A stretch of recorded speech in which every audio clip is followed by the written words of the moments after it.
Class आज हम पढ़ेंगे class 10 subject maths chapter 3 pair of linear equations in two variables. इसका एक एग्जांपल बताता हूँ मैं कि क्या होता है। पेयर है लीनियर इक्वेशन का इन टू वेरिएबल्स जैसे x है y है, ठीक है, टू वेरिएबल्स हो गए। और एक लीनियर इक्वेशन जैसे मान लीजिए 2x + 3y + 7 = 0, ये एक इक्वेशन है, ठीक। ये है सिर्फ एक इक्वेशन, इसने कहा pair of linear equations. Linear का मतलब जिसकी डिग्री केवल 1 हो, इसकी डिग्री 1 है, ठीक है, स्क्वायर नहीं है, ना ही कहीं पर क्यूब है।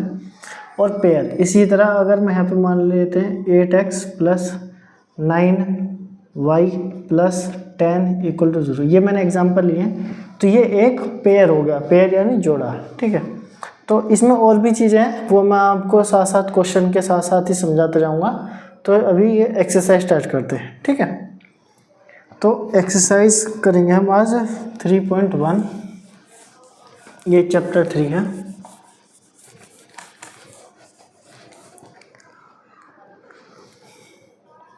एक्सरसाइज 3.1 ये लेटेस्ट सिलेबस के अनुसार पढ़ा रहा हूँ मैं, जो एनसीईआरटी का लेटेस्ट सिलेबस है 2025 to 2026 के लिए।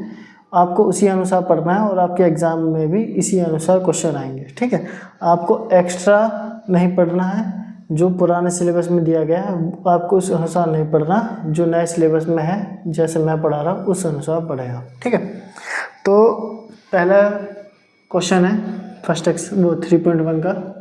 फर्स्ट क्वेश्चन ये कह रहा है कि form a pair of linear equation. Linear equation का एक पेयर बनाना है, जैसे मैंने अभी आपको बताया कि लीनियर इक्वेशन का एक पेयर कैसे होगा, ठीक है। इक्वेशंस बनानी है जो प्रॉब्लम इसमें दी गई है और उसका एक सॉल्यूशन फाइंड करना है, ठीक है, ग्राफिकली। यानी कि जो लीनियर इक्वेशन दी है उनको हमें ग्राफ पे प्लॉट करना है, ठीक है। उसको ग्राफ में प्लॉट करने के बाद हमें ये उसका एक सॉल्यूशन फाइंड करना है जो उस लाइन क्वेश्चन को सेटिस्फाई करे। मैं ये बात आपको अभी क्वेश्चन के अनुसार समझाता हूँ, ठीक है।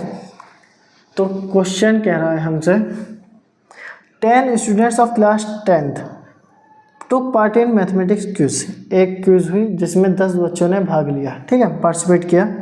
उसमें जो लड़कियां थी, if the number of girls is 4 more than the number of boys, जितने उसमें लड़के थे उससे 4 ज़्यादा लड़कियां थी, ठीक है। जैसे मान लीजिए अगर लड़का केवल एक था तो लड़कियां कितनी थी, 5 थी, ठीक है, 4 ज़्यादा। ये मैंने एग्जाम्पल बताया। Find the number of boys and girls who took part in the quiz. हमें ये बताना कितने लड़के और लड़कियों ने क्विज में पार्टिसिपेट करा, ठीक है। तो हम मान लेंगे let the number of girls, जो लड़कियां हैं कितनी हैं, हम मान लेते हैं x हैं। और फिर हम ये मानेंगे let the number of boys, हम ये मानेंगे जो बॉयज़ कितने हो गए, वो हो गए y, ठीक है। अब क्वेश्चन के अनुसार, अकॉर्डिंग टू क्वेश्चन, ये कह रहा है कि टोटल मतलब 10 बच्चों ने पार्टिसिपेट करा है, तो यानी लड़का और लड़कियों को मिला देंगे x + y, तो हो जाएंगे 10। हम इसको नाम देंगे इक्वेशन 1, ठीक है। इसने कहा है कि जो लड़कियां हैं वो ज़्यादा हैं, तो अगर हम लड़कियों में से 4 लड़के हटा दें, ठीक है, 4 लड़के ज़्यादा हैं, मतलब 4 लड़कियां ज़्यादा हैं जिनकी संख्या, तो लड़कियों की संख्या में से अगर हम 4 माइनस कर दें तो वो लड़कों की संख्या के बराबर हो जाएगा। हम इस चीज़ को ऐसे भी कह सकते हैं और इसी चीज़ को ऐसे भी कह सकते हैं, x =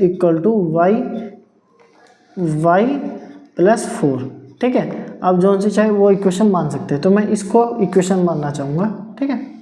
ये हो गया इक्वेशन 2। एक इक्वेशन ये रही, एक इक्वेशन ये रही।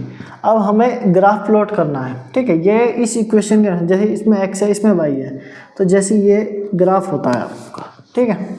इसमें ये जो एक्सिस होती है जो इधर को जाती है, ये होती है x एक्सिस, और ये होती है नेगेटिव x एक्सिस, ठीक है। ये होती है -y एक्सिस और ये होती है +y एक्सिस। ये आपने क्लास 9th में पढ़ा होगा। अब इसमें जैसे x है और y है, तो अगर हम ऐसे पॉइंट ढूंढें, कम से कम 2 पॉइंट ढूंढने हैं जो इस बात को सेटिस्फाई करें। पहले इस इक्वेशन से, जो ऐसे मान लीजिए x है और y है 10। अब मैं ये देखूं कि x के लिए और y के लिए हमें टेबल बनानी है, ठीक है। टेबल बनेगी एक्स और वाई के लिए। अगर मैं एक्स को 0 रख दूँ तो वाई की वैल्यू क्या हो जाएगी, 10 हो जाएगी। ठीक है, ये मान लीजिए एक्स 0 है तो ये हट गया, तो वाई की वैल्यू कितनी आ गई, 10 आ गई। और अगर मैं वाई को 0 रख दूँ तो एक्स की वैल्यू 10 आ गई। ठीक है, आप चाहे तो मैं एक और कर सकता हूँ, जैसे अगर मैं x को 4 रख दूँ, ठीक है, तो y कितना होगा, y होगा 6। ठीक है, तो ये एक टेबल बनानी है जिसमें कम से कम 2 पॉइंट होने चाहिए, क्योंकि हमें एक लाइन ड्रॉ करनी है। ठीक है, तो ये हो गया x plus Y equal to 10। तो हमें ये पॉइंट्स प्लॉट करने हैं। मैं अभी ये थोड़ा दोबारा मिटा के दोबारा बनाऊंगा तब समझना है। ठीक है, ये मैं इसको कहाँ प्लॉट करूँगा। और इसी तरह हमारे पास ये जो इक्वेशन है x equal to Y plus 4, हमें ये प्लॉट करनी है। उसको मिटा देते हैं।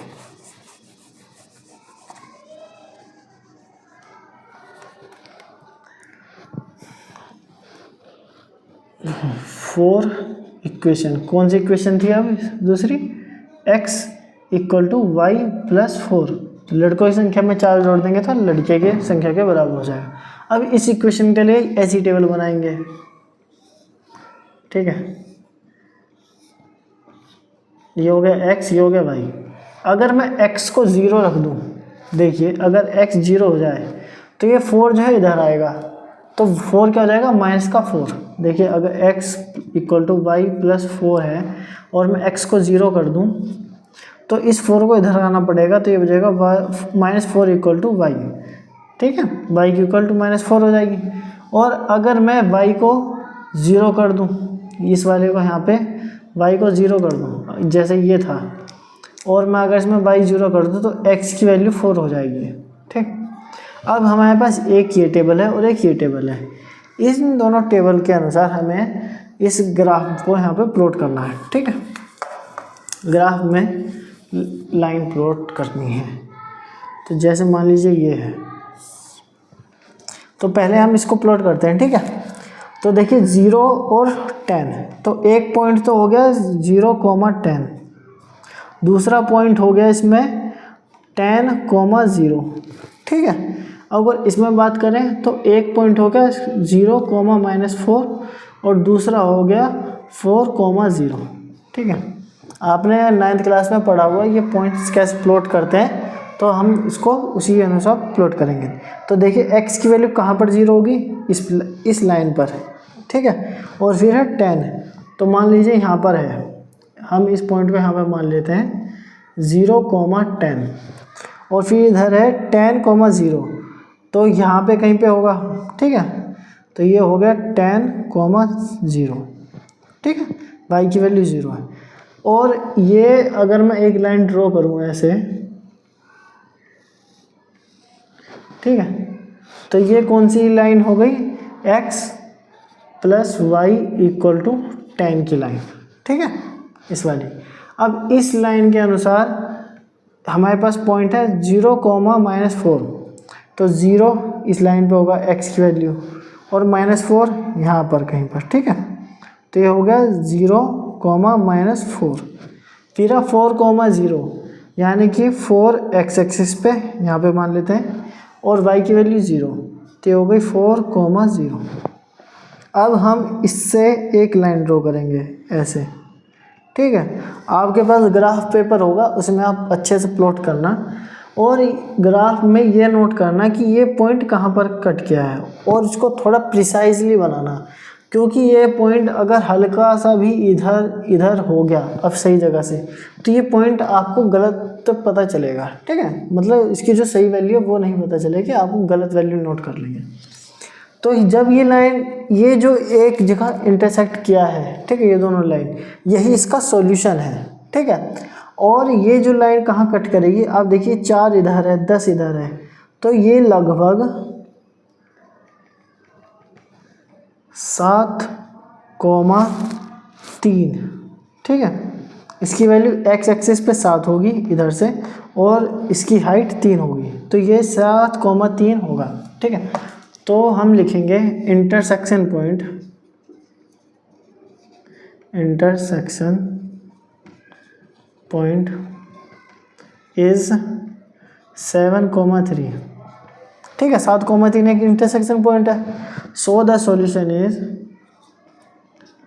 सो द सॉल्यूशन इज 7,3 हो गया। ठीक है, हैंस आप ऐसे लिख सकते हैं। ठीक है, और हैंस हमने माना था नंबर ऑफ गर्ल्स और नंबर ऑफ बॉयज इसको पता करने थे। ठीक है, hence the number of girls हमने क्या मानी थी, x मानी थी, और x की वैल्यू आई है 7।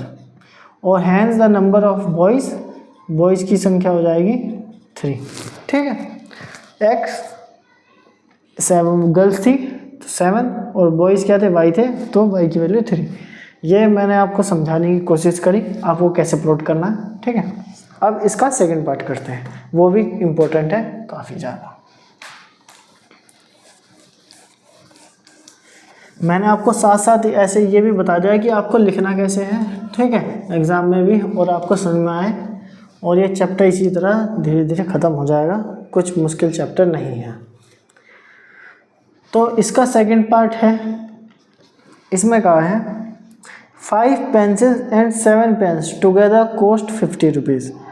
5 पेंसिल हैं और 7 पेन हैं, उनकी कॉस्ट हुई 50 रुपीज़, जबकि 7 पेंसिल और 5 पेन की जो कॉस्ट है वो 46 रुपये है। तो ये बताइए पेंसिल और पेन की कॉस्ट क्या है।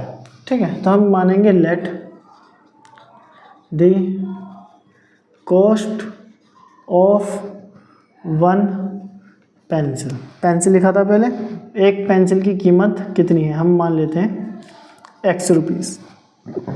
इसी तरह let the cost of 1 pen, एक पेन की कीमत क्या होगी, हम मान लेते हैं y होगी। ठीक है, ये x है, ये y है। अब इसने कहा है अकॉर्डिंग टू क्वेश्चन के अनुसार इसने कहा है कि कितनी पेंसिल है, 5 पेंसिल्स, तो 5x प्लस, और पेन कितने हैं, पेन है 7, तो 7y इक्वल टू 50 रुपीज़। ठीक है, तो ये हो गई इक्वेशन 1। अब इक्वेशन सेकंड बनेगी, 7 पेंसिलें हैं तो 7x plus 5y equal to 46, equation 2।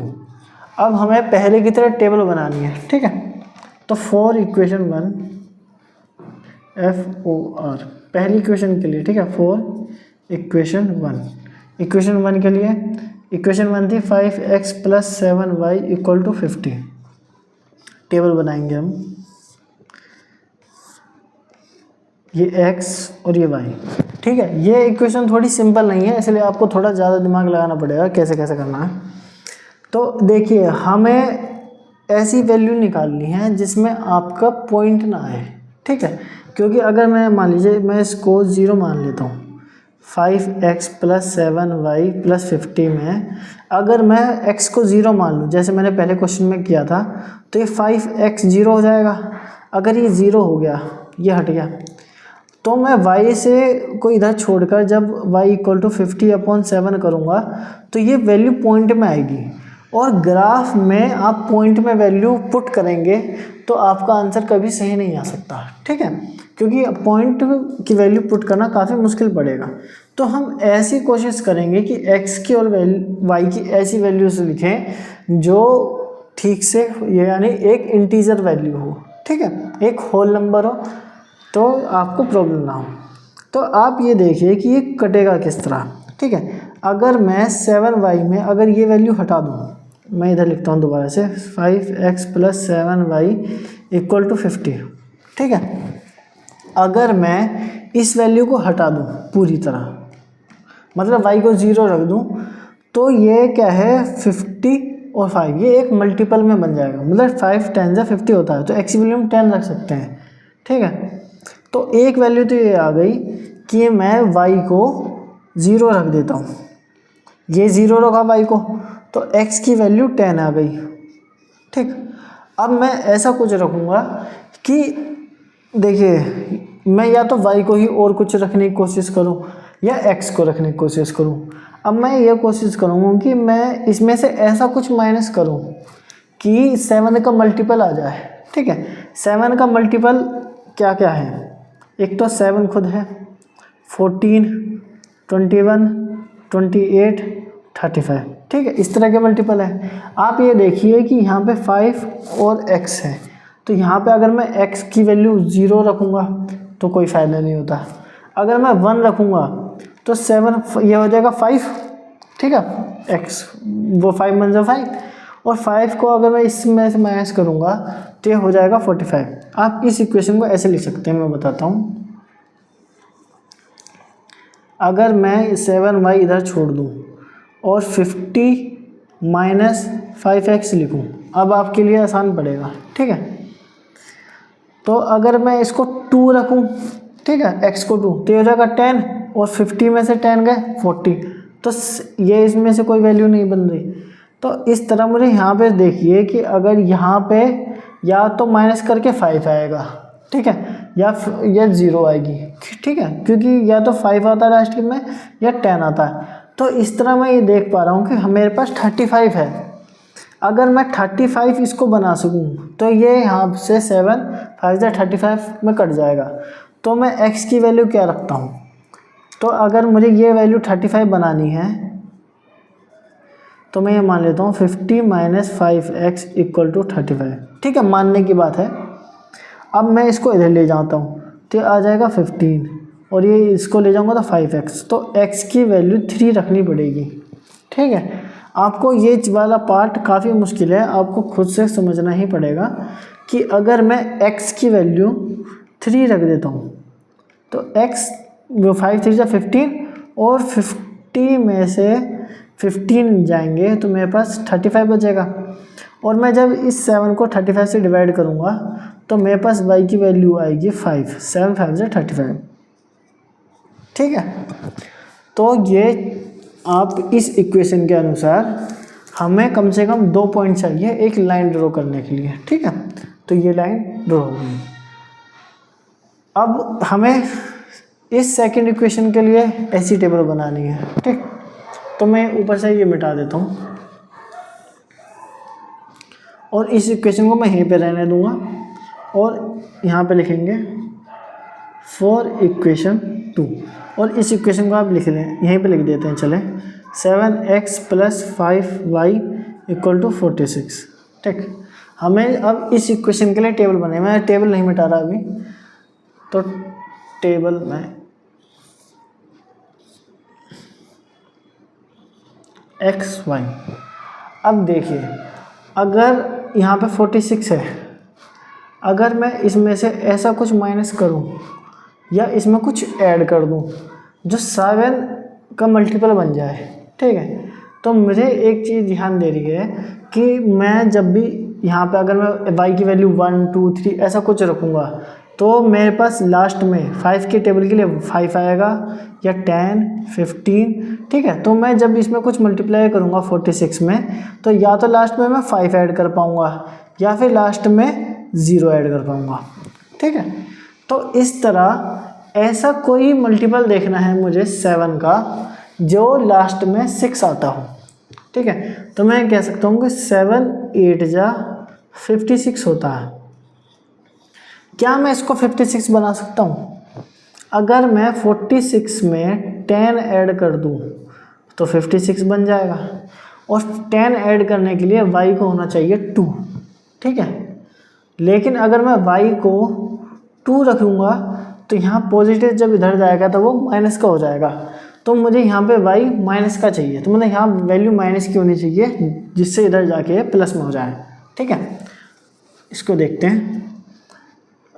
7x plus 5 की वैल्यू अगर मैं -2 रखूँ तो क्या होगा 46, ये हो जाएगा 5 2 10 माइनस का 10, 7x equal to 46, 7x equal to ये 10 आएगा तो 56, और x की वैल्यू इधर आएगी 56 अपॉन 7 इक्वल टू 8, 8 7 जा 56।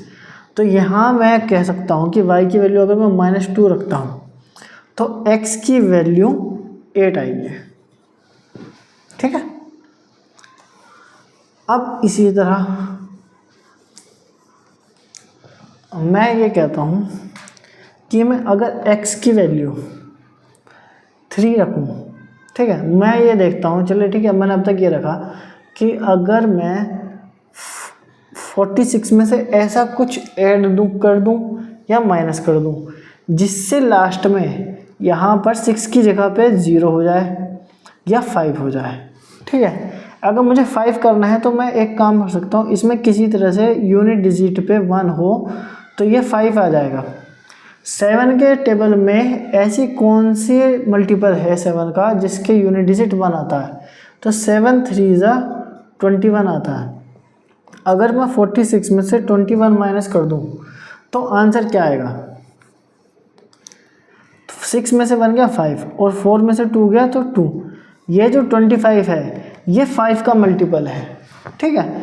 तो इसका मतलब ये हुआ कि अगर मैं 7x + 5y = 46 लेता हूँ और 7x में x की वैल्यू में अगर 3 रख दूँ तो 5y = 46 और ये हो जाएगा 21 + 5y = 46 और मैं 5y यहाँ रख के 46 - 21 करूँ तो मेरे पास आएगा ये 25 जो 5 का मल्टीपल है और ये कितना मल्टीपल है 5 5 ज़ा 25।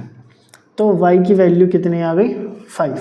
तो कब आई, जब मैंने x को 3 रखा और y को 5 रखा। आप एक चीज़ नोट कर पाएंगे कि ये जो वैल्यू आई है 3 और 5 सेम वैल्यू यहाँ पर भी आई है। आपको घबराना नहीं है, ऐसा आता है कोई बड़ी बात नहीं है, क्योंकि और वैल्यू आ पाना थोड़ा मुश्किल पड़ रहा है। जो हमारे पास वैल्यू है हम उसी से काम चलाएंगे, ठीक है। तो अब मैंने ये 2 टेबल बनाई है, ठीक है।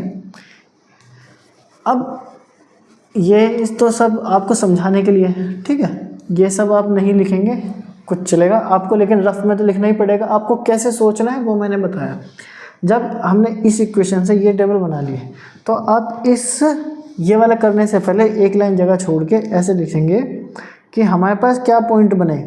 पॉइंट है 10 0 और 3, 5 और इसके लिए क्या बने मेरे पास, ये 8, -2 और ये बना 3, 5, ठीक है।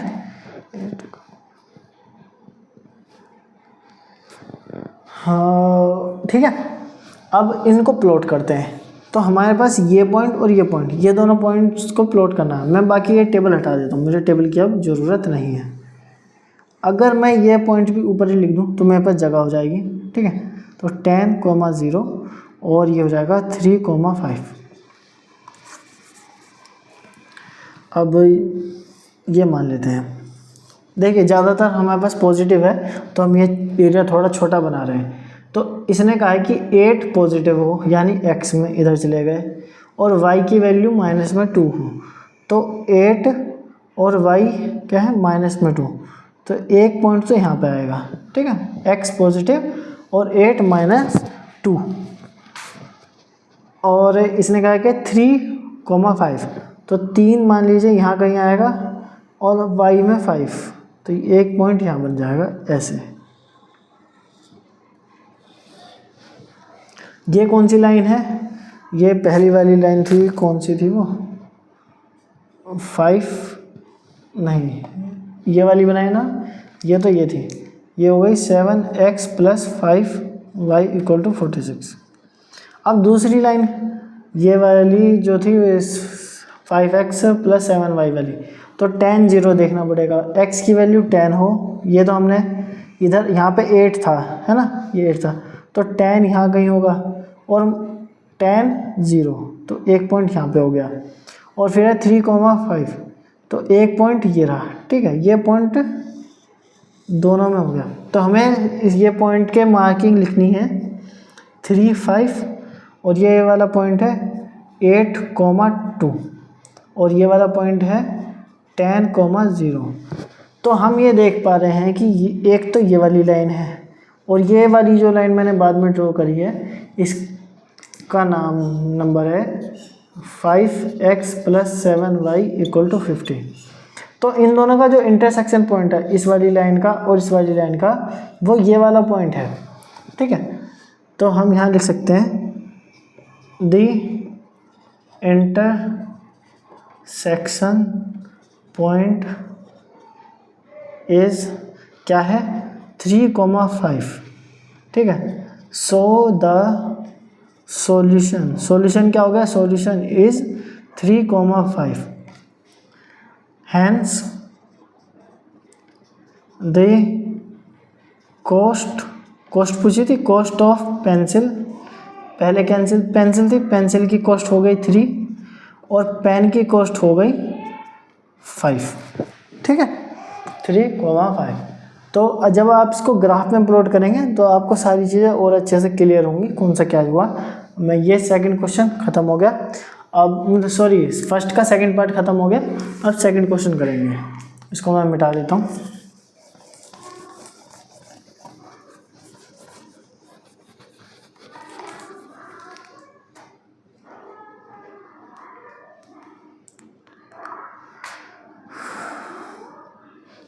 इसने कहा है ऑन कंपेयरिंग द रेशियोज, हमें रेशियो कंपेयर करने हैं, रेशियो A1/A2,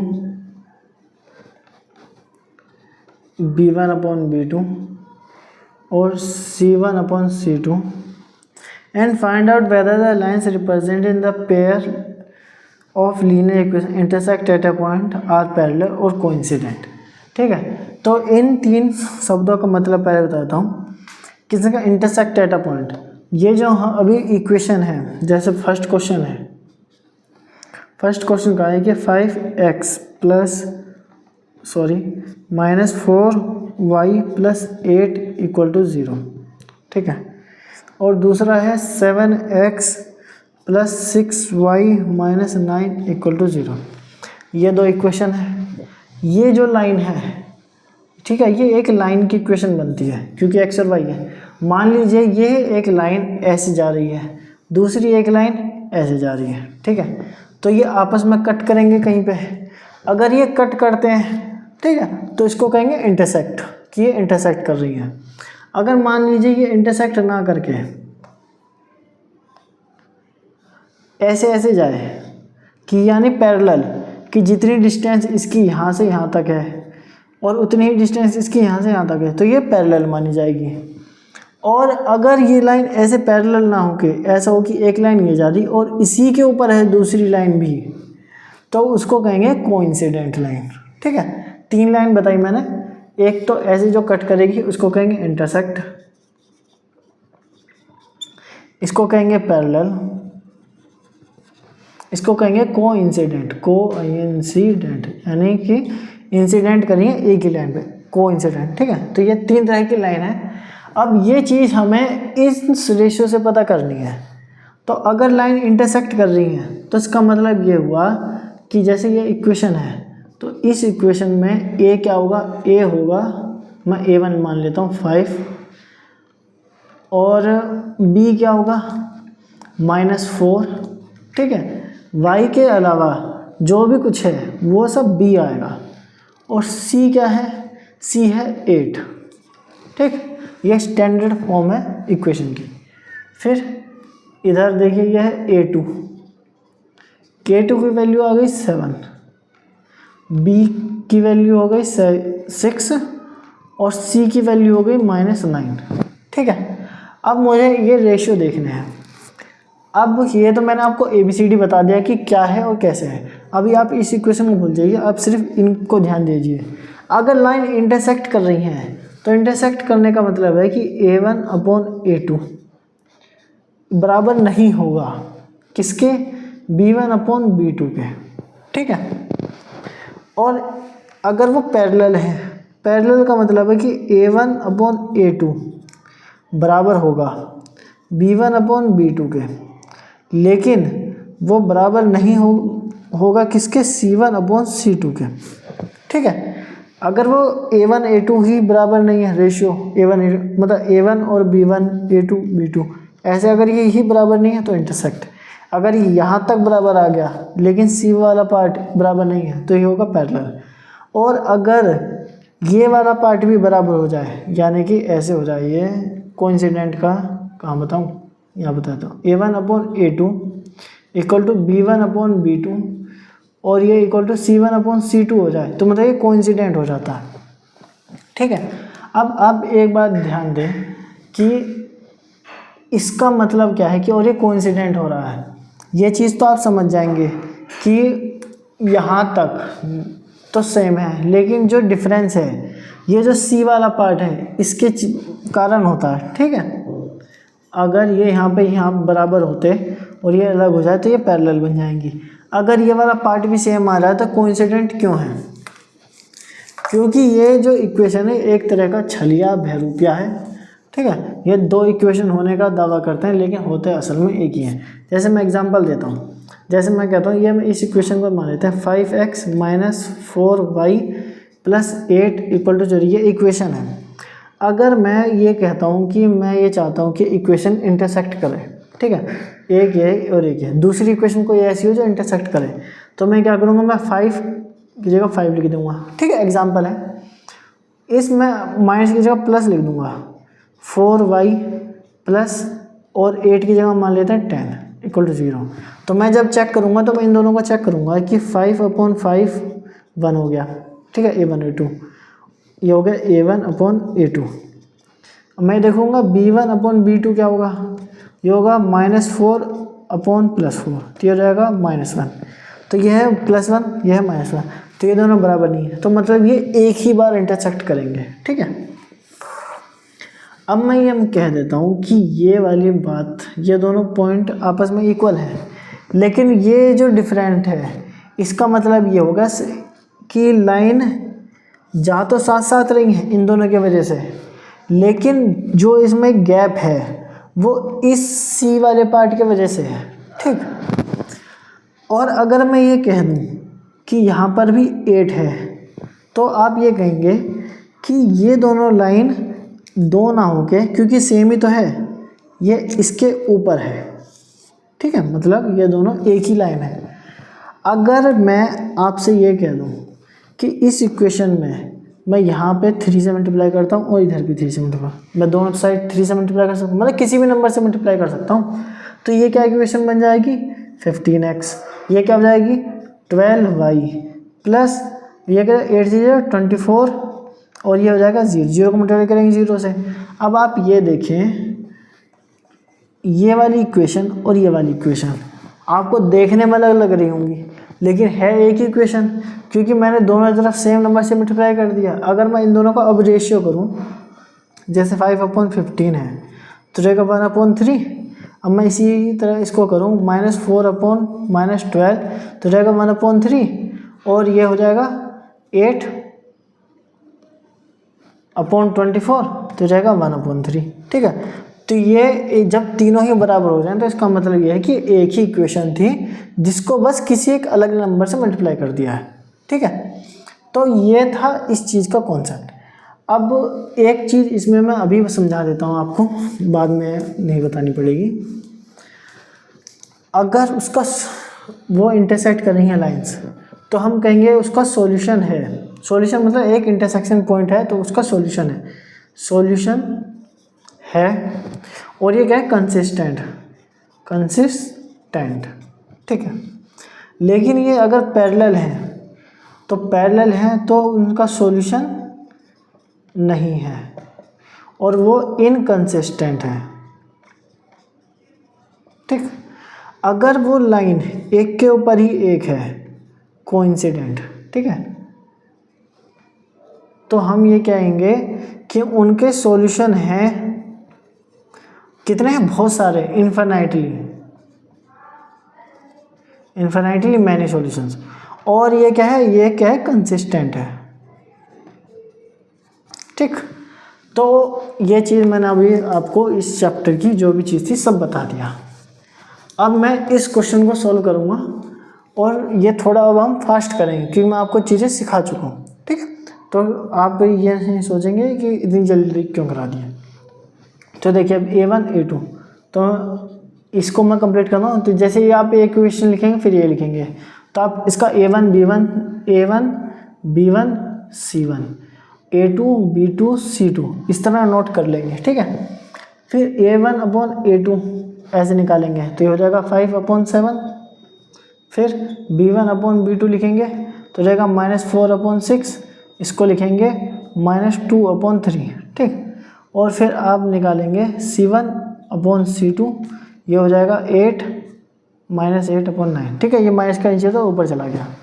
तो हम ये देखेंगे कि A1 upon A2 is not equal to B1 upon B2, ठीक है। क्या हम देख पा रहे हैं, यहाँ 5/7 है, -2/3 है, तो ये दोनों बराबर नहीं है। सो इसने क्या पूछा था हमसे, ये लाइन इंटरसेक्ट करती है या नहीं, ठीक है। So pair of linear equations intersect at a point, तो ये एक पॉइंट पर इंटरसेक्ट करती हैं। आपको ये चीज़ें याद रखनी है कि अगर ये दोनों ही बराबर नहीं है तो वो इंटरसेक्ट करेंगी एक पॉइंट पर, ठीक। और अगर मैं इसका अब सेकंड पार्ट करना चाहूँ तो क्या करेंगे, हम इसको पूरा बताते हैं।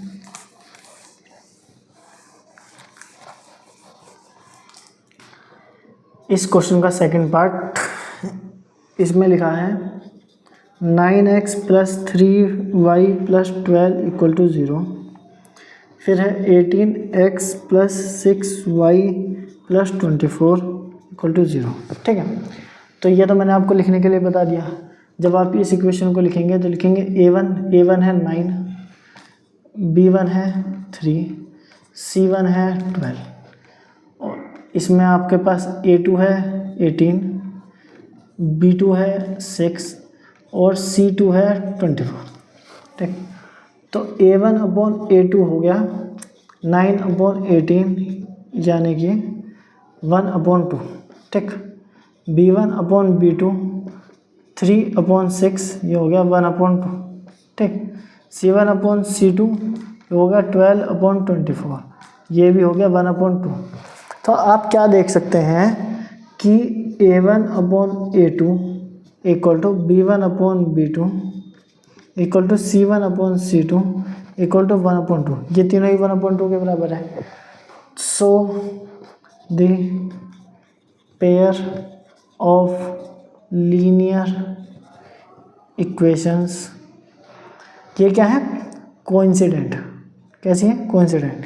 Coincident equation, coincident at many points, ठीक है। So the pair of linear equations are coincident, ठीक है। ये कोइंसिडेंट है यानी एक के ऊपर एक ही है, ठीक है। जो मैंने आपको बताया था ना कि बहरूपिया है, तो वही ये लाइन कि दो इक्वेशन ना हो गया, वो है एक ही, बस इसको किससे मल्टीप्लाई कर लिया जाना, 2 से। अब इसका थर्ड पार्ट देखते हैं।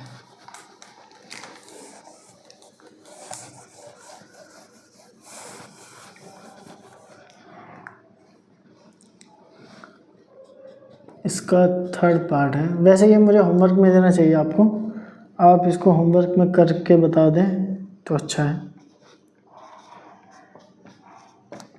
0, फिर है 2x - y + 9 = 0। देखिए ये है, तो इसमें a की वैल्यू A1 हो गया 6, B1 हो गया -3 और फिर C1 है मेरे पास 10, ठीक। इसी तरह अगर मैं A2 की बात करूं तो मेरे पास आएगा 2 और B2 होगा -1 और C2 होगा 9, ठीक है। अब आप ये देखिए A1 अपॉन A2, A1 है मेरे पास 6/2, इसको सॉल्व करूंगा तो आएगा 3, ठीक है। फिर B1 अपॉन B2, B1 की वैल्यू हो गई -3 और ये होगा -1, इसको सॉल्व करेंगे तो +3, ठीक है। इसको ऐसे भी सकते हैं सिर्फ +3। और C1 अपॉन C2, तो C1 क्या है 10 और C2 है 9, तो ये हो गया डिफरेंट। तो A1 अपॉन A2 बराबर है B1 अपॉन B2 के, लेकिन C1/C2 बराबर नहीं है, ठीक है। सो ये कैसी लाइन हो जाएगी अब, पैरेलल, PARALLE पैरेलल। देखिए इन दोनों का मतलब है कि लाइन साथ साथ चल रही हैं, लेकिन इसका मतलब ये है कि कुछ गैप है, ठीक। तो ये कैसी लाइन हो गई, पैरेलल। तो हमने सेकंड पार्ट खत्म किया, अब वो सॉरी थर्ड पार्ट भी खत्म कर लिया। अब सेकंड क्वेश्चन खत्म हो चुका है, अब हम करेंगे third question.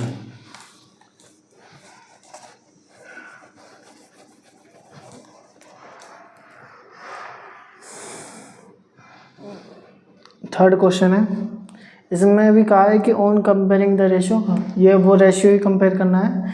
Find out whether the following pair of linear equations are consistent inconsistent, ठीक है। मैं आपको पहले बता चुका हूँ कि ये वाला जो थर्ड पार्ट है ये आप पूरा होमवर्क है आपके लिए, होमवर्क। अगर इंटरसेक्ट कर रही हैं यानी कि A1/A2 बराबर नहीं है B1/B2 के, तो आप क्या कहेंगे, यह है कंसिस्टेंट, ठीक है। अगर पैरेलल है, ठीक है, मतलब ये ऐसे पैरेलल है, तो हम क्या कहेंगे, A1/A2 बराबर है B1/B2 के, लेकिन C1/C2 नहीं है इक्वल। तो ये पैरेलल है, इंटरसेक्टिंग पैरेलल, और ये हो गया इनकंसिस्टेंट। फिर है कोइंसिडेंट। अगर लाइन एक के ऊपर एक है तो A1/A2 B1/B2 equal to C1/C2, और ये भी क्या होगी, कंसिस्टेंट, कंसिस्टेंट, ठीक है। तो आप ये वाला क्वेश्चन खुद करेंगे होमवर्क में पूरा का पूरा। अगर कोई डाउट आए तो आप कमेंट कर देना। तो अब करेंगे क्वेश्चन नंबर 4। ये आप नोट कर लें, ये चीज़ें इम्पोर्टेंट है।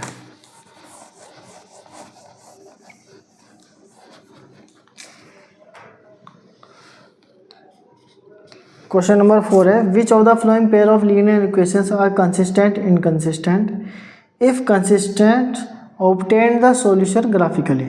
अगर कोई इक्वेशन कंसिस्टेंट है, कंसिस्टेंट मतलब कि कट कर रही है या कोइंसिडेंट है, तो उसके सॉल्यूशंस फाइंड आउट करें, ठीक है। तो पहला क्वेश्चन है, फर्स्ट पार्ट है इसका, x + y = 5, और दूसरा है 2x + 2y = 10, ठीक है। इसने ये कहा है कि पहले तो ये बताओ कि ये कंसिस्टेंट है कि नहीं, ठीक है। कभी वो पैरेलल हो और हम पूरा सॉल्व करने की कोशिश करें। तो देखिए इसमें मैं इसको ऐसे बनाऊंगा कि x + y - 5 = 0, एक इक्वेशन ये बनेगी, ठीक। और ये मिटा देता हूँ, ये मान लेते हैं इक्वेशन 1 है, ठीक। और 2x + 2y - 10 ये वाला इधर आ जाएगा, तो ये हो जाएगा 0, ठीक है। तो ये हो गई इक्वेशन 2, इक्वेशन 1, इक्वेशन 2। अब इस इक्वेशन 1 का a क्या है, A1 = 1, B1 क्या है, ये भी 1 है, और C1 क्या होगा, C1 होगा -5, ठीक। A2 क्या होगा, 2, B2 क्या होगा, 2, C2 क्या होगा, -10, ठीक। तो A1/A2 = 1/2, B1/B2 1/2, C1/C2 ये क्या होगा, ये होगा -5/10 यानी 1/2, ठीक। As A1/A2 = B1/B2 = C1/C2। हम ये कह रहे हैं कि अगर A1/A2 B1/B2 और C1/C2 अगर ये बराबर आ गया, तो हम ये कह सकते हैं कि ये जो लीनियर इक्वेशंस हैं ये कंसिस्टेंट होंगी और कोइंसिडेंट होंगी। So the pair of linear equations are consistent, जिसने हमसे पूछा था कंसिस्टेंट है कि नहीं, हम बता रहे हैं कंसिस्टेंट है, ठीक है, are consistent, T are consistent, और एंड इसके आगे लिखेंगे, ठीक है, कंसिस्टेंट एंड कोइंसिडेंट, कोइंसिडेंट, ये कोइंसिडेंट। और इसने कहा ऑब्टेन द सॉल्यूशन ग्राफिकली, इसने कहा कि इसके सॉल्यूशन ग्राफिकली फाइंड आउट करें, ठीक है। अब देखिए इस इक्वेशन में ग्राफिकली फाइंड आउट करना मुश्किल है, नामुमकिन है, तो हम क्या करेंगे, क्योंकि हम ये ग्राफिकली कैसे फाइंड आउट करते हैं कि हमने ये लाइन ग्राफ ड्रॉ किया इसको, और यहाँ पे ये कट किया, जहाँ इंटरसेक्ट हो वो वाला पॉइंट देख लेंगे, लेकिन ये एक लाइन ऐसे जा रही है, दूसरी लाइन भी इस पे ऐसे ही जा रही है, ठीक है। तो कैसे पता करेंगे, हम ऐसे पता करेंगे, हम कोई भी पॉइंट मान लेंगे कि ये वाला पॉइंट कौन सा होगा, ये वाला पॉइंट कौन सा होगा, ये वाला पॉइंट कौन सा होगा, ठीक।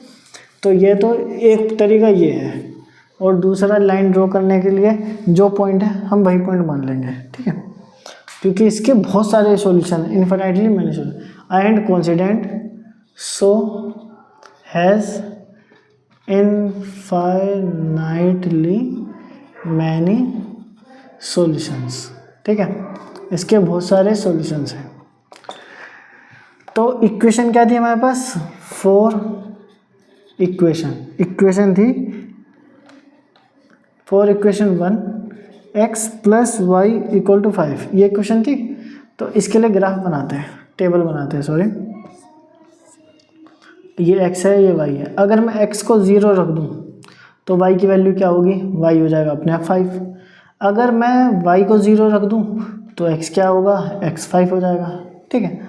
तो इसके लिए ग्राफ बना देते हैं। जब x 0 है इस वाली लाइन पे तो y कितना है, 5। हम यहाँ मान लेंगे कि ये वाली जो वैल्यू है ये 0 5 है, ठीक। और एक पॉइंट यहाँ बनेगा कि अगर x 0 है तो y की वैल्यू 0, मतलब x अगर 5 है तो y की वैल्यू 0, तो ये हो गया। तो हम ये कह सकते हैं कि इस पॉइंट पे दोनों ही लाइन के लिए हो गई इक्वेशन।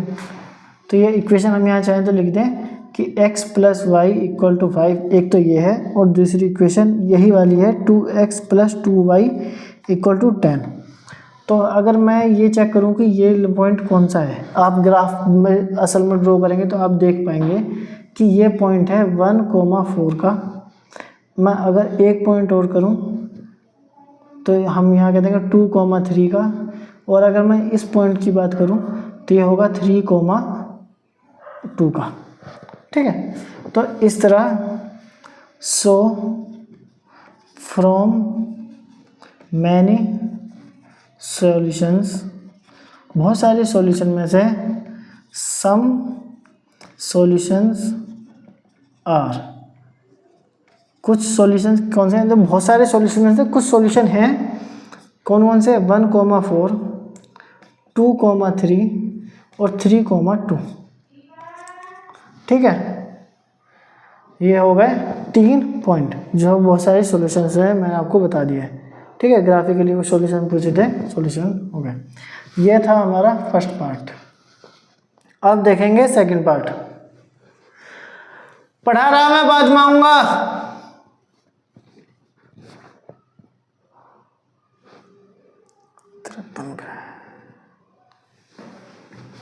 तो अब इसका सेकंड पार्ट देखते हैं क्वेश्चन का। इसको मिटा देता हूं मैं।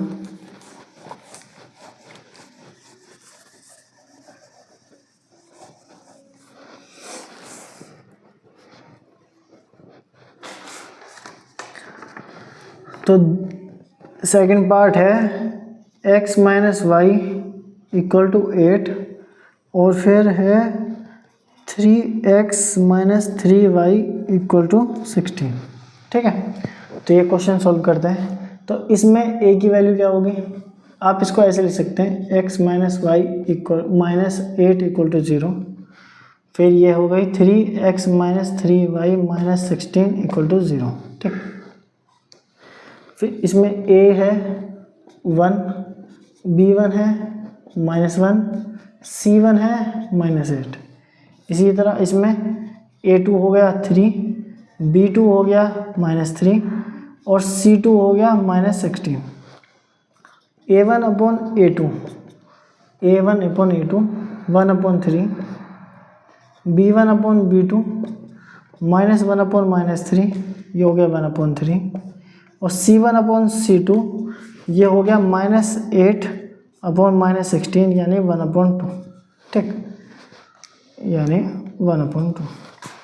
तो A1 upon A2 is equal to B1 upon B2 but not equal to C1 upon C2। तो इसका क्या मतलब हुआ है कि ये कैसी लाइन हो गई, इनकंसिस्टेंट, ठीक है।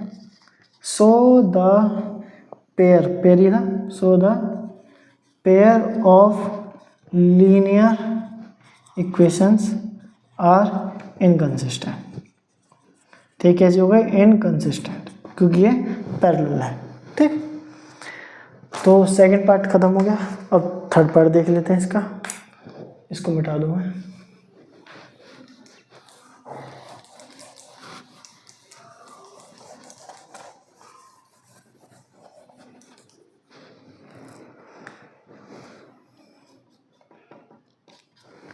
तीसरा कहा है इसने 2x + y - 6 = 0 और 4x - 2y - 4 = 0, ठीक है। ये इक्वेशन बनी हुई है, कुछ करना नहीं है। तो हम पहले चेक करेंगे, ठीक है। तो चेक करने के लिए मैंने बताया A1 हो गया 2, इसका B1 1, C1 हो गया -6, इसका A2 4, B2 -2, C2 -4। तो A1 अपॉन A2 की वैल्यू हो गई 2/4 1/2, ठीक। B1 अपॉन B2 की वैल्यू हो गई यहाँ से 1 और यहाँ से -2, ये हो गया -1/2, ठीक। C1 अपॉन C2 की वैल्यू हो गई -6/-4 यानी कि माइनस से कट जाएगा और 2 से ऊपर नीचे कटेगा तो 3/2। आप ये देख सकते हैं कि A1 upon A2 is not equal to B1 upon B2, ठीक है। यहाँ 1/2 है और यह -1/2, ठीक है। अगर ये दोनों बराबर नहीं है तो इसका मतलब है कि लाइन ऐसे इंटरसेक्ट करेंगी, और अगर इंटरसेक्ट करेंगे तो इसका एक सॉल्यूशन आएगा, ठीक है। तो ये क्या है, लाइन क्या है, कंसिस्टेंट है। So the pair of linear equations is या are consistent, ये वही कंसिस्टेंट हो गई। तो अब हमें इसका सॉल्यूशन निकालना है ग्राफिकली। तो अगर हमें इसका सॉल्यूशन ग्राफिकली निकालना है तो मैं ये सब चीज़ मिटा दूंगा, अब हमें इसकी ज़रूरत नहीं है। हमें ये सब करने से ये पता चल गया कि इसका सॉल्यूशन निकलेगा भी या नहीं। कहीं ऐसा ना हो कि हम इनके पॉइंट्स प्लॉट करें और वो कहीं मिले ही ना, ठीक है। क्योंकि ऐसा हो सकता है कि वो असल में इंटरसेक्ट करते हों, लेकिन हमने ग्राफ बनाया है ऐसे, ठीक है, और वो बहुत दूर जाके मिले, बहुत दूर जाके, लेकिन हम ग्राफ देख रहे हैं इसको ऐसे, तो हमें लगे कि अरे यार मिल क्यों नहीं रहा, ठीक है। और हमें ये लगे कि हो सकता है वो पैरेलल हो, लेकिन हो सकता है वो बाद में इंटरसेक्ट कर रही है दूर, कहीं दूर, जहाँ हमने ग्राफ सोचा नहीं। तो इसलिए A1 अपॉन A2 वाला मेथड यूज करके हम ये पता करते हैं कि वो सच में कंसिस्टेंट है या नहीं, ठीक है। तो हमें अब ये प्लॉट करना है ग्राफ। तो इस इक्वेशन के लिए, ठीक है, x y, अब मैं ये मानता हूँ कि अगर मैं इस 6 को थोड़ा आसानी के लिए, ठीक है, मुझे खुद के लिए, आप रफ में करना, ठीक है, रफ में, तो आप ये करेंगे 2x + y = 6 लिख लें, ठीक है। मुझे ये थोड़ी आसान लगता है ये चीज़ ऐसे। अगर मैं y को 0 कर दूँ, मैंने y को 0 मान लिया, अब मेरे पास 2x है जो 6 के इक्वल है, तो मैं कैसे हूँ, x की वैल्यू 3 होगी, तभी 3 × 2 = 6 होगा, ठीक है। और अगर मैं ये कह दूं कि x 0 है, ठीक है, तो y की वैल्यू 6 होगी, ठीक। जो मुझे 2 पॉइंट चाहिए थे वो 2 पॉइंट मैं यहाँ लिखूंगा ऊपर, क्योंकि मुझे अभी ग्राफ बनाने के लिए ये जगह खाली चाहिए होगी, ठीक है। तो 2 पॉइंट हो गए 3 0 और दूसरा पॉइंट हो गया 0.6, ठीक है। अब इसी तरह मैं इसमें के लिए टेबल बना लूँगा, ये हो गई x, ये हो गया y। अब मैं ये कह रहा हूँ कि 4x minus 2y equal to 4 है, ठीक है। अगर मैं ये y को 0 कर दूँ, ठीक है, अगर मैंने y 0 कर दिया तो ये 0 हो गया। अगर 4x इक्वल टू 4 है तो x की वैल्यू 1 होगी, होगी ही होगी। और अगर मैं इस x को 0 कर दूँ, मैं x इसलिए कर देता हूँ 0 क्योंकि कैलकुलेशन थोड़ी इजी रहे, ठीक है। तो ये है -2, ये है 4। अगर मैं y को यहाँ ही छोड़कर 4 माइनस 2 करूँ तो मेरे पास y की वैल्यू हो जाएगी -2, ठीक है। तो अब मुझे इन दोनों ये जो पॉइंट्स बन गए, ठीक है, ये मिटा देते हैं, ये की ज़रूरत नहीं है। मेरे पास क्या क्या पॉइंट बन गए इधर लिखता हूँ मैं। तो ये हो गया, यहाँ पे मान लेते हैं थोड़ा दूर, ठीक है, ये हो जाएगा 3,0 और यहाँ पे मान लेते हैं इसको 0,6, ये गया ऐसे।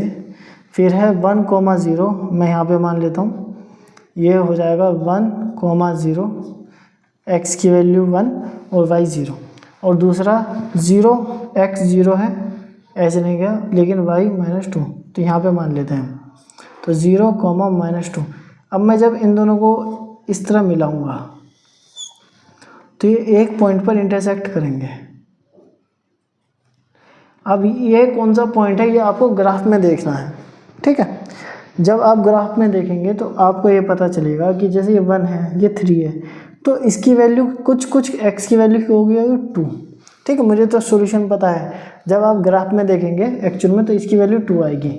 और ये 6 है तो यहाँ पे तो इसकी वैल्यू है 2, x2 y2, ठीक। तो ये जो इंटरसेक्शन पॉइंट है, जो इसने हमसे सॉल्यूशन पूछा था, तो इसका आंसर आ गया 2,2। हमने भी लिख ही दिया था, ये कंसिस्टेंट है। The solution, the intersecting point is, जो इंटरसेक्टिंग पॉइंट है क्या है 2,2। सो द सॉल्यूशन क्या है 2,2। हमारे पास ये एक पॉइंट आ गया जो इसका सॉल्यूशन है, ठीक। अब इसका फोर्थ पार्ट करते हैं। मैं उम्मीद करता हूँ आपको समझ में आ रहा होगा कि मैं क्या कर रहा हूँ। अगर समझ में नहीं आ रहा तो प्लीज़ आप वीडियो दोबारा देखें, और अगर फिर भी समझ में ना आए तो ज़रूर कमेंट करें और बताएं कि मुझे ये चीज़ समझ में नहीं आई, मुझे एक बार और बता दो, समझा दो, कोशिश करो, ठीक है, प्लीज़। तो क्वेश्चन है फोर्थ, क्वेश्चन है 2x minus 2y minus 2 equal to 0। दूसरा है 4x minus 4y minus 5 equal to 0। ये दो इक्वेशन है।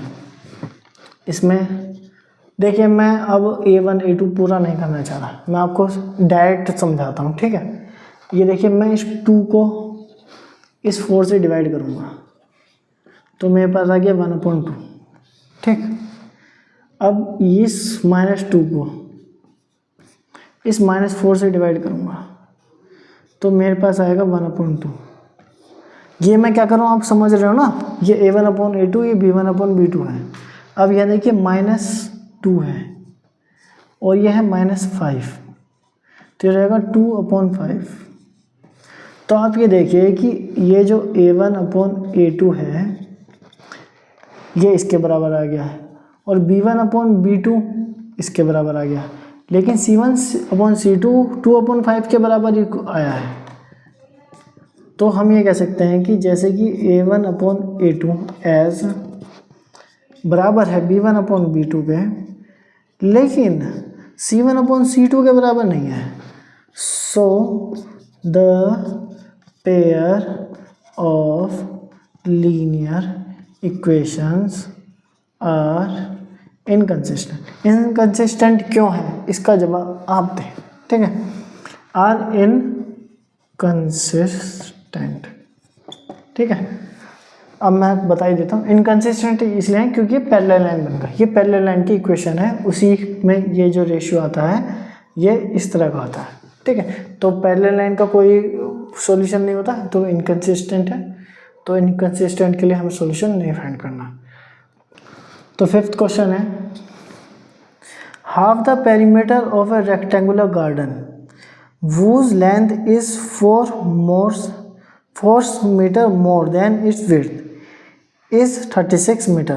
Find the dimension of the garden. ठीक है, ये कोई गार्डन है अगर, और इसके बारे में हमसे कहा गया है कि इसका पेरीमीटर और लेंथ ब्रेड जो भी इसने कंडीशन दी है, तो उसके बारे में हमें बताइए कि इसकी डायमेंशन क्या है, यानी लेंथ क्या है, ब्रेड क्या है।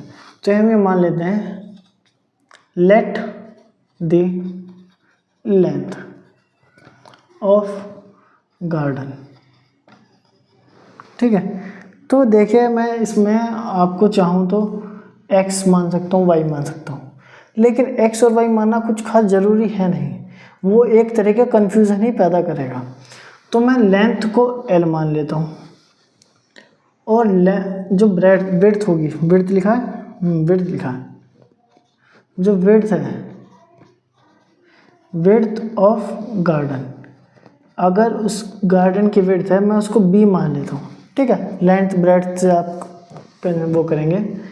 इसने कहा है कि half the perimeter of the garden, rectangular garden, half perimeter. तो पेरीमीटर क्या होता है, PERI metre of rectangle, rectangle का पेरीमीटर क्या था, 2l+b, ठीक है। और इसका हाफ, तो according to question half of the perimeter यानी हाफ ऑफ 2l+b, ठीक है। इसका हाफ किसके इक्वल है, 36 के इक्वल है, ठीक है। आप पूरा क्वेश्चन पढ़ना है तो उसमें 36 के बराबर है, तो मैं इस ऑफ को मल्टीप्लाई कर दूंगा और 2 से 2 काट देंगे, तो मेरे पास बचेगा l+b = 36, और ये है मेरी इक्वेशन नंबर 1, ठीक। और इसी क्वेश्चन के अनुसार इसने कहा है कि whose length is 4 metre more, यानी कि जो लेंथ है वो 4 मीटर ज़्यादा है। अगर लेंथ ज़्यादा है तो मुझे ब्रेड्थ में 4 मीटर जोड़ना पड़ेगा, तभी वो लेंथ के बराबर आएगी, ठीक है। तो ये बन गई मेरी इक्वेशन नंबर 2। और इसने मुझसे कहा है कि डायमेंशन बताइए, तो मुझे इन दोनों इक्वेशन के ग्राफ प्लॉट करने की ज़रूरत है, जिससे जो मेरा पॉइंट आएगा, इंटरसेक्शन पॉइंट, वही इसके लिए सॉल्यूशन बन जाएगा, ठीक है। तो 2 इक्वेशन ये है, ये मैं पूरा मिटाता हूँ ऊपर का, ये भी मिटा देते हैं। तो इसके लिए करते हैं पहले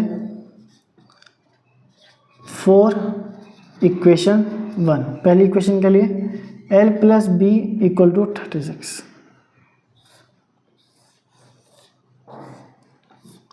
x y। और देखिए, अगर मैं चाहूँ तो यहाँ पे भी x0 और एक बार y0 रख के पूरा वैल्यू निकाल सकता हूँ, ठीक है, जो मैं करूँगा अभी। अगर मैं इस बार, सॉरी l नहीं, ये l है, ये b है, ठीक है। तो मैं इस l को और b ही रहने देते हैं, ठीक है। ये आपके एग्ज़ाम में या स्कूल में मुझे पता है कि जो लेंथ है, लेंथ को x मान लिया जाएगा और विड्थ को y मान लिया जाएगा, फिर यहाँ पे x और y माना जाएगा।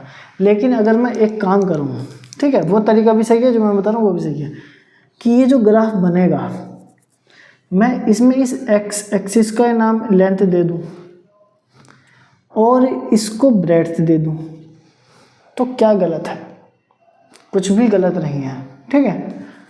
जब भी आप इस वीडियो को देखेंगे तो आप अपने टीचर से पूछ के देखना, क्या सर ये चीज़ सही है कि गलत है, ठीक है। वो देखते हैं क्या जवाब देंगे, पर ये सही है।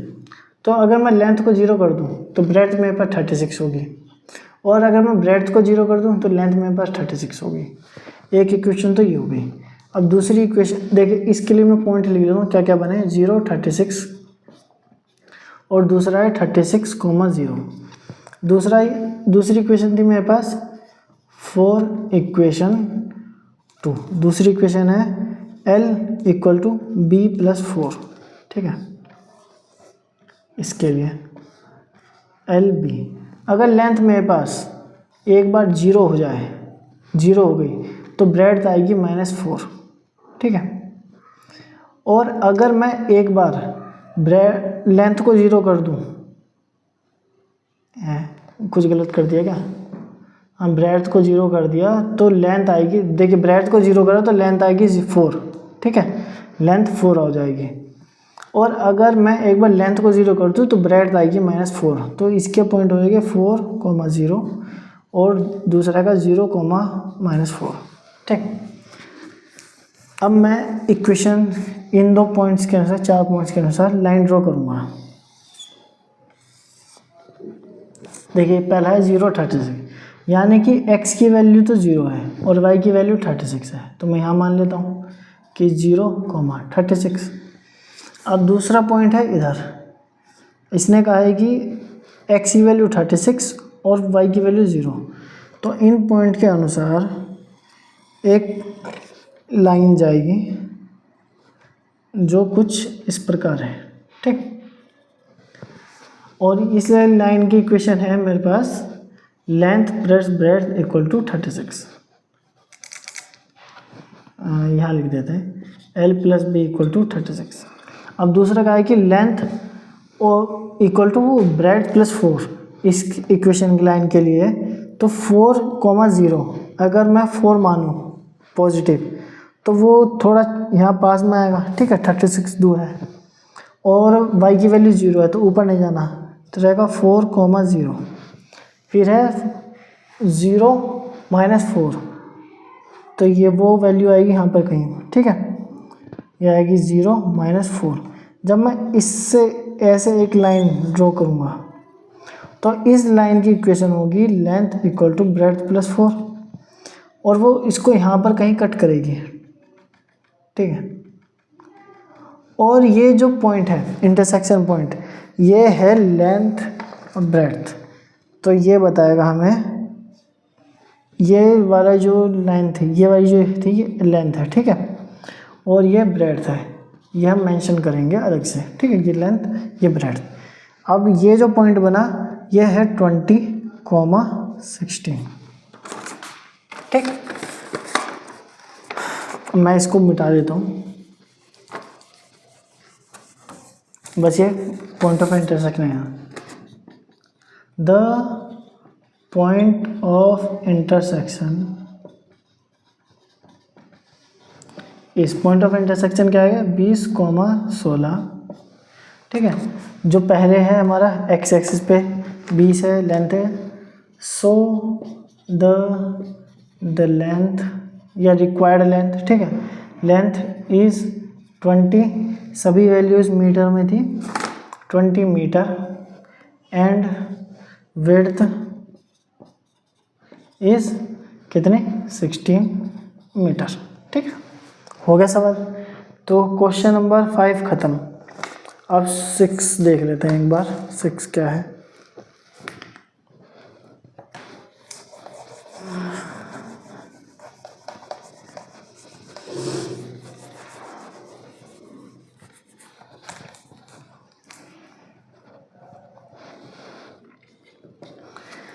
इसने कहा गिवन द लीनियर इक्वेशन, एक लीनियर इक्वेशन दी है 2x + 3y - 8 = 0.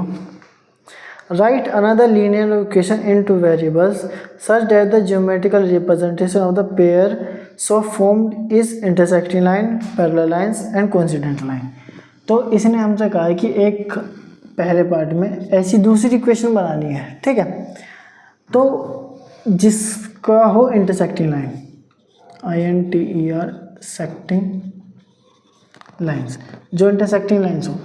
तो देखिए अगर इसकी वैल्यू में मैं A1 मान लूँ 2 और B1 मान लूँ 3, ठीक ठीक है। तो मेरे C1 की वैसे जोड़ तो है नहीं, पर मैं मान लेता हूँ फिर भी -8।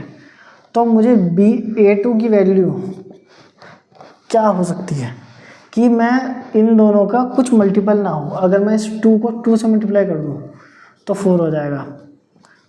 तो मुझे B2 को 2 से नहीं किसी और नंबर से मल्टीप्लाई करना चाहिए 9। और C1 को अगर मैं -8 ही छोड़ दूँ, क्योंकि देखिए जब A1/A2 आएगा तो ये रहेगा 2/4 यानी 1/2। और जब B1/B2 करूँगा मैं तो 3/9 ये हो जाएगा 1/3। तो ये रेशियो सेम नहीं है, तो ये इंटरसेक्टिंग लाइन बनेगी, ठीक है। तो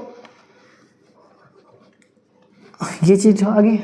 so from many solution from possible infinitely possible, बहुत सारी लाइंस पॉसिबल हैं, ठीक है। तो आंसर क्या आएगा इसका, देखिए 4 है तो 4x, आप 5 भी लिख सकते हैं, जरूर थोड़ी 4 है। चलिए मान लीजिए अब मैं इसको मल्टीप्लाई करके यहाँ 5 कर देता हूँ, 5 कर दिया, कोई फ़र्क पड़ गया, 2/5। ये लाइन अब भी इंटरसेक्टिंग है, ठीक है।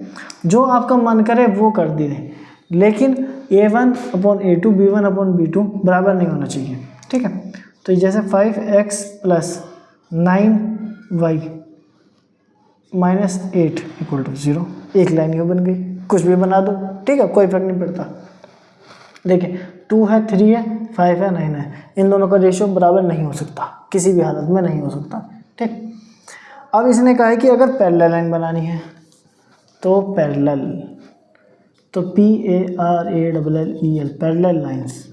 अगर पैरेलल लाइंस बनानी है तो ज़्यादा कुछ नहीं करूँगा मैं। यहाँ 2 था तो A2 में भी 2 लिख देंगे, यहाँ पे 3 था तो यहाँ पे भी 3 लिख देंगे।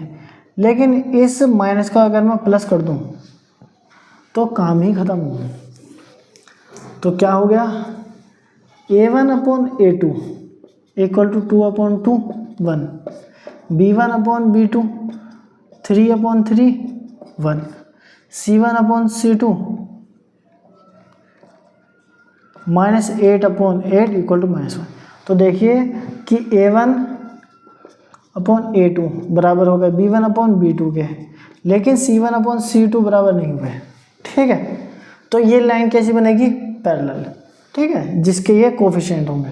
अगर मैं यहाँ एक काम करूँ, इस पूरी को ही किसी भी से नंबर से मिटा, इन दोनों को अगर मैं 2 की जगह 4 कर दूँ, मतलब मैं इसको 2 से मल्टीप्लाई कर दूँ और इसको भी 2 से मल्टीप्लाई कर 3 को, तो हो जाएगा 6, तो भी कोई प्रॉब्लम नहीं। तो यहाँ 4 था तो ये हो जाएगा 2, यहाँ 6 है तो हो जाएगा 1/2, ये तब भी अलग है, तो ये तब भी वेरीफाई हो रहा है। तो इसके लिए पॉसिबल बहुत सारे पॉसिबल है, उसमें से एक पॉसिबल आंसर जो मैं आपको बताना चाह रहा हूँ वो बनेगा 4x + 6y + 8 = 0, ठीक है। आपका आंसर दूसरा आ सकता है। आप चाहें तो आप यहाँ पे 3 से मल्टीप्लाई मान लें, 3 × 2 = 6 और 3 × 3 = 9, कोई फर्क नहीं पड़ता, सब सही है, ठीक। और ये तो सेकंड था। अब इसने कहा है कि कोइंसिडेंट लाइन बनाओ।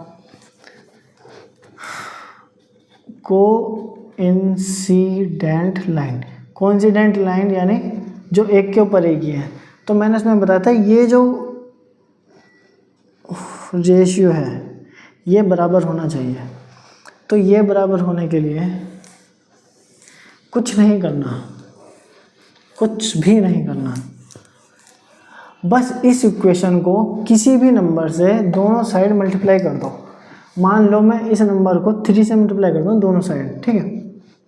तो क्या इक्वेशन बनेगी, 2x + 3y - 8 = 0, ठीक है। मल्टीप्लाई मैं कर रहा हूँ 3 से दोनों साइड, तो क्या हो जाएगा ये 3x + 3 × 3 = 9 - y और 8 × 0 = 24 = 0। तो जो नई इक्वेशन थी वो ये रही आपके सामने। इसका रेशियो करेंगे तो वही आएगा सेम। तो ये कैसी होगी, कोइंसिडेंट लाइन। अब एक है 7th क्वेश्चन, लास्ट क्वेश्चन, वो भी कर देते हैं अभी।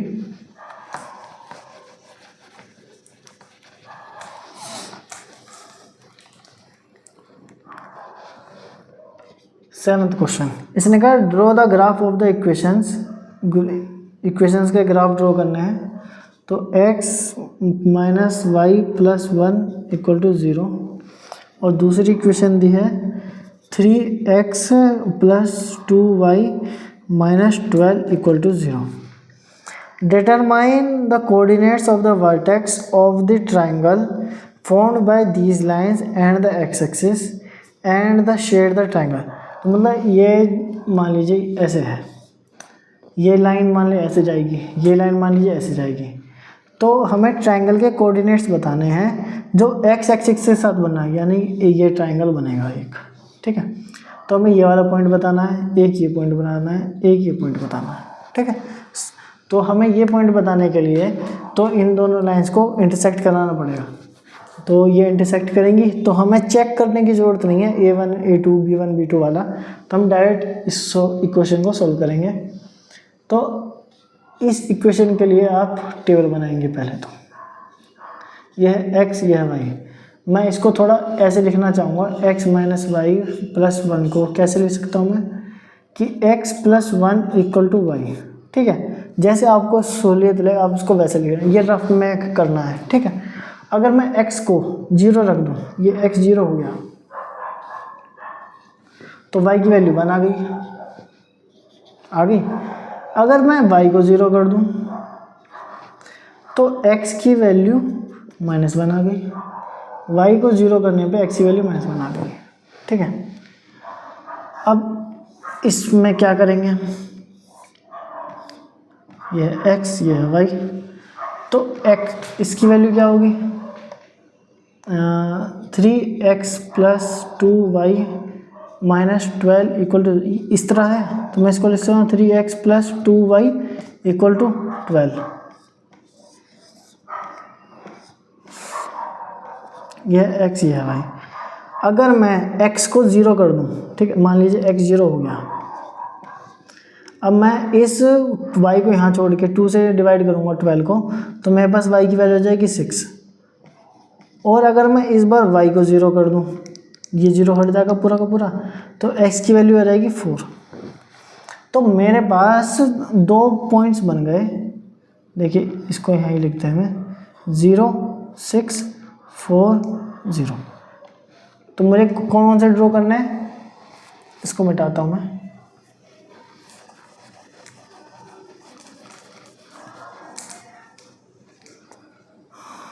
ज़ीरो कॉमा 1 कॉमा 1 कॉमा 0, और दूसरा इधर 0,6 कॉमा 4 कॉमा 0, ठीक है.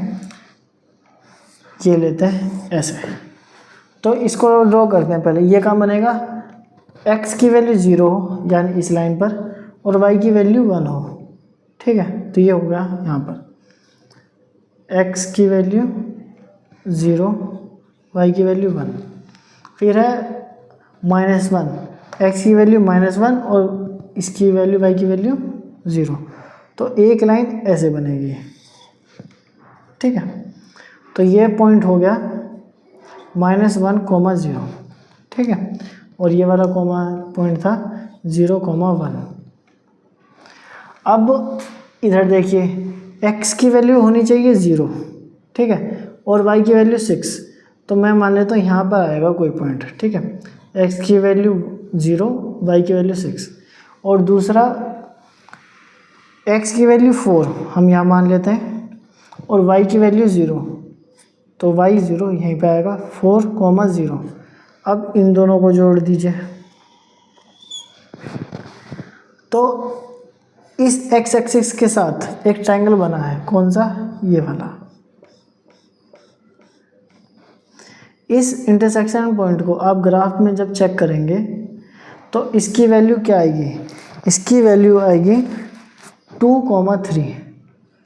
2,3. अब एक बात आप ध्यान दें, ये तो मैंने 0 1 यही माने थे, तो मुझे डायरेक्ट पता चल गया कि जो इसके वर्टेक्स थे, वर्टेक्स पूछे थे, shade the triangle determine the coordinates of the vertex. जो वर्टेक्स पूछे थे ये तो मैंने निकाले ही थे कि 0 ये हो सकता है आपने कोई दूसरी वैल्यूज़ रखी हो. मान लीजिए आपने ये वाली यहाँ पे ना मान के कोई दूसरा पॉइंट यहाँ पे माना हो, और ये यहाँ इसका पॉइंट यहाँ पे माना हो, तो आप जब ग्राफ में देखेंगे तो आपको ये दिखाई देगा कि ये वैल्यू -1 पे कट कर रही है और ये 4 पे कट कर रही है। तो आप कोऑर्डिनेट्स इसके लिख देंगे, ठीक है। लिखेंगे द इंटरसेक्शन, क्या डायरेक्ट लिख सकते हैं। तो जो कोऑर्डिनेट्स हैं ट्रायंगल के वर्टेक्स के वह 2,3, ये हो गया -1,0 और 4,0। तो आंसर इनसे बना है 4,0, 2,3, -1,0। तो अब मैं आपको ये बता दूँ ये लिखेंगे कैसे, ठीक है। ये तो आपने कर लिया। अब मैंने आपको आंसर भी बता दिया डायरेक्ट, कि आप डायरेक्ट आप इसको ऐसे थोड़ी लिखेंगे, आप इसको मिटा दें।